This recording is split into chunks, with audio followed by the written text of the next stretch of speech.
19h45 à la télévision Labari. Messieurs, dames, bonsoir et bienvenue à cette nouvelle session d'information du samedi 24 août 2019. Cela dit, nos reporters Nafissatou Zakou et Chebou Guisso se sont intéressés ce samedi au programme et au traitement des informations des médias publics et privés.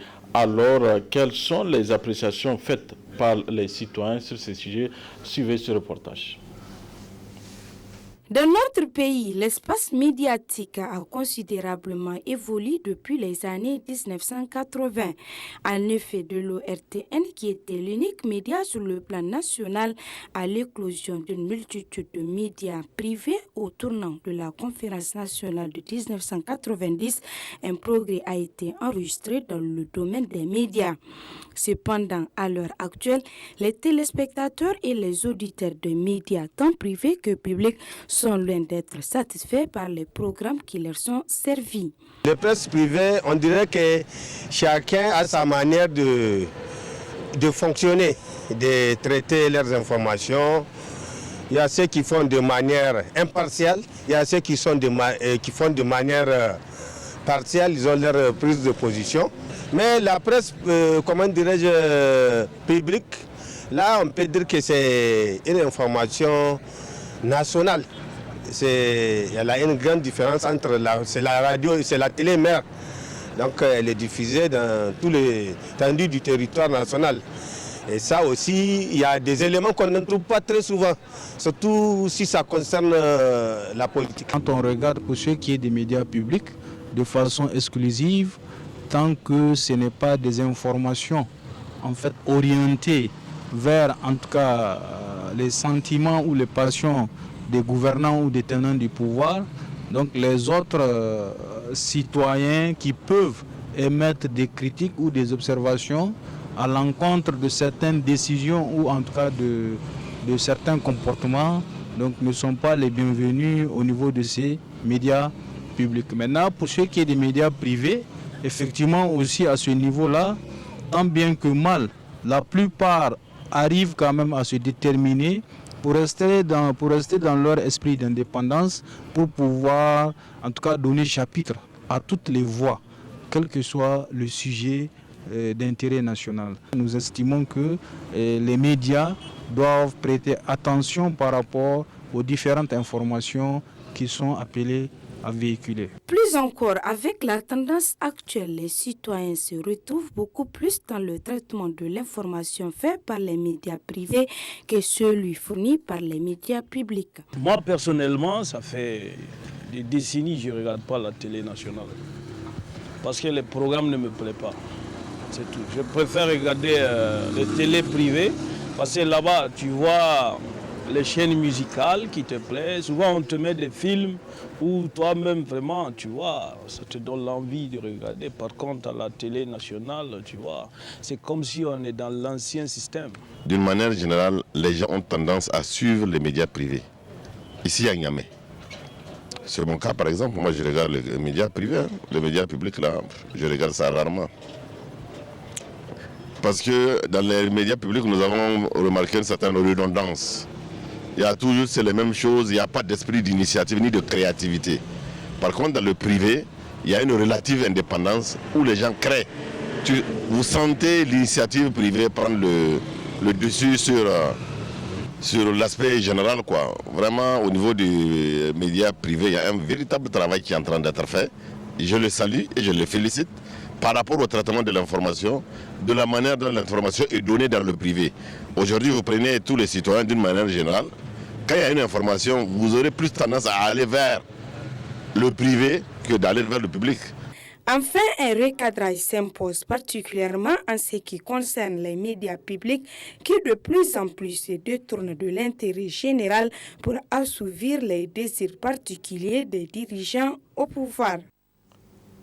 Restons toujours dans le domaine de la presse où, vous le savez, pour mieux s'informer, beaucoup de citadins, notamment lettrés, font recours aux journaux de la presse écrite. Des journaux que l'on trouve dans des kiosques, mais également dans les rues avec les vendeurs à la criée. Une activité qui a attiré l'attention de nos reporters Dal Solbaga, Olivier et Chebou Gisso. Être informé de ce qui se passe dans notre société est important.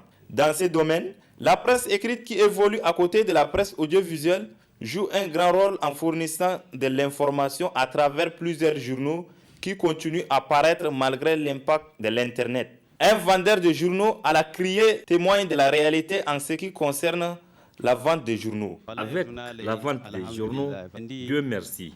On s'en sort dès le lundi, qui est le début de la semaine. Avec l'apparition de certains journaux, on arrive à avoir 4 000 voire 6 000 francs CFA.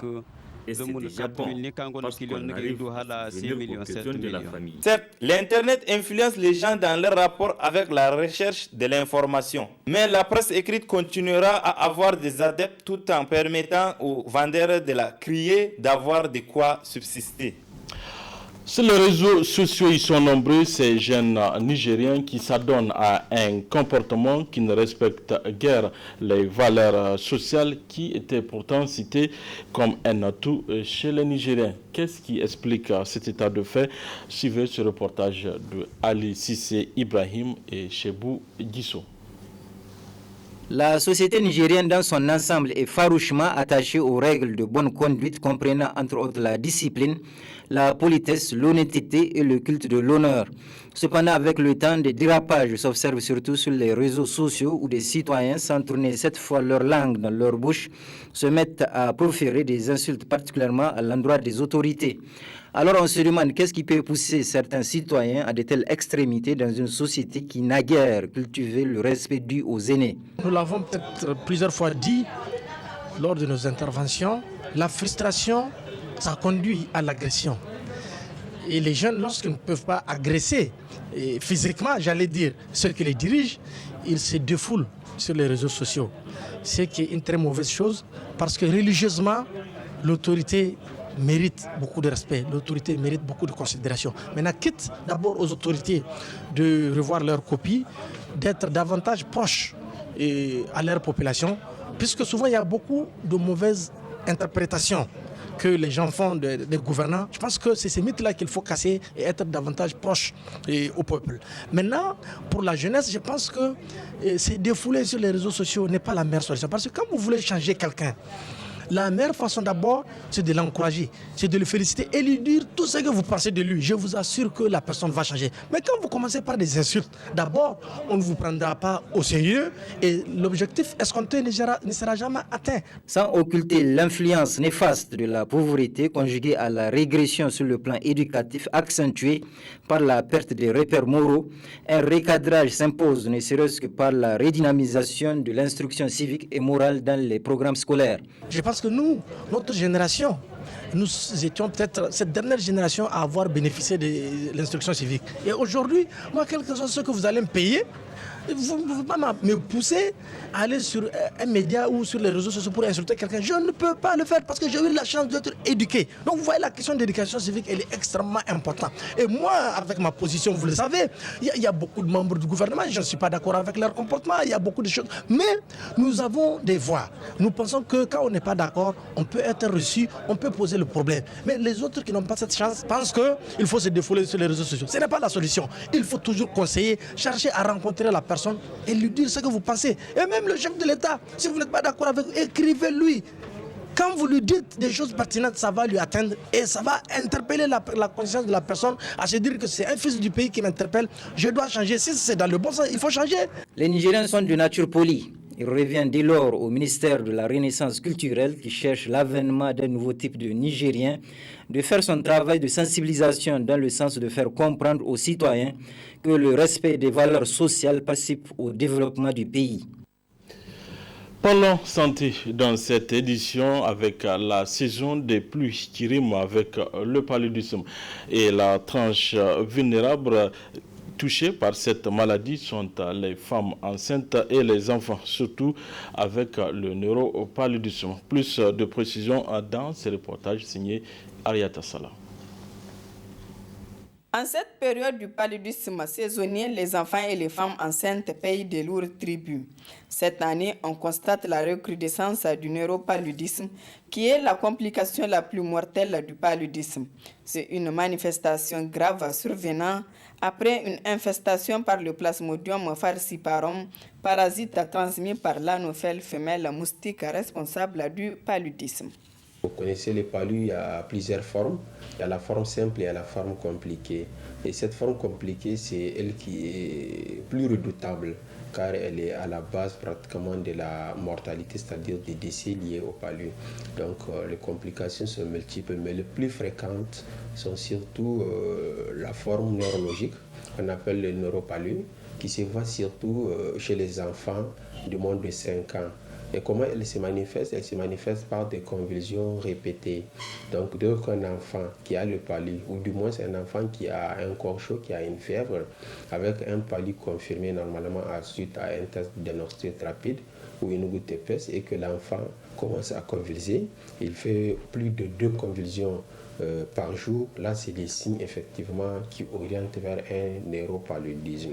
Et avec une hypertonie, l'enfant devient tonique, n'est-ce pas, tout son corps devient rigide, tout ça c'est des signes qui orientent vers le neuropalud. En fait, ce qu'il faut comprendre du neuropalud, vous savez, le paludisme c'est une maladie, une infection parasitaire qui touche les globules rouges. Alors ces parasites, les plasmodiums, ils attaquent le globule rouge et ces globules rouges, s'ils sont parasités, ils obstruent effectivement certains vaisseaux, notamment les capillaires qui irriguent, n'est-ce pas, le cerveau, et c'est ce qui empêche effectivement le sang d'aller convenablement au niveau du cerveau. Donc le cerveau n'est plus oxygéné et c'est ce qui explique la survenue, n'est-ce pas, de ces neuropaludismes. Donc c'est une complication vraiment très très grave à redouter. Le neuropaludisme peut, après guérison, laisser des séquelles neurologiques à un malade.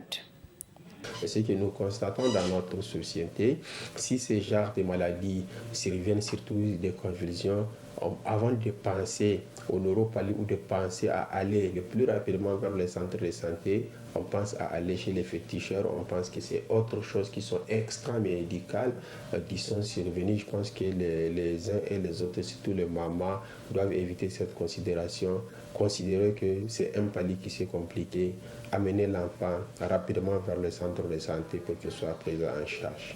Alors si le palud arrive le plus rapidement, on amène l'enfant, ça évitera l'évolution vers la complication. Alors si tel que la complication arrive, évitez de faire attendre, parce que les palud compliqués, les neuropalud, ça touche les neurones, et vous savez, ça peut laisser des séquelles. Un enfant peut avoir des séquelles même après guérison, et c'est ce qui n'est pas bon, qui peuvent avoir des conséquences sur son développement moteur et même psychologique. Dès l'apparition des premiers signes du paludisme, à savoir la température, les vomissements, les douleurs articulaires, se rendre immédiatement au centre de santé pour une prise en charge adéquate afin d'éviter la complication qui conduit au neuropaludisme. Très prisé par les consommateurs nigériens, le moringa est une feuille dont la commercialisation constitue une activité génératrice de revenus pour bon nombre de nos concitoyens. Notre reporter Balkissa a fait le tour dans un marché de la place pour s'enquérir des conditions de la commercialisation du moringa. Suivons son reportage sur les images d'Ibrahim Abdou. Pour se soustraire de l'emprise de la pauvreté, beaucoup de femmes s'adonnent aux activités révélatrices du revenu. C'est le cas de ces femmes vendeuses de moringa dans le marché de Gundu Siminti, situé au 5e arrondissement de Niamey. Le moringa, de son nom scientifique Moringa oleifera et de la famille de Moringacées, le moringa est une plante qui peut atteindre jusqu'à 10 mètres de hauteur et dont les femmes utilisent dans la préparation des divers mets, servis entre autres. lors des cérémonies de mariage ou encore des baptêmes. Néanmoins, des difficultés existent relativement au commerce du moringa, comme l'indiquent ces vendeuses. Le sac coûte 1000 francs, voire 2000 francs. Le moringa coûte cher sur le marché. C'est ainsi. Parfois, on a la clientèle et des fois, il faut la patience. On a des difficultés ces temps-ci dans le commerce du moringa, rien que pour l'approvisionnement. Avant, les sacs nous revient à 1000 francs, mais maintenant, il faut débourser 2250 francs pour avoir un sac.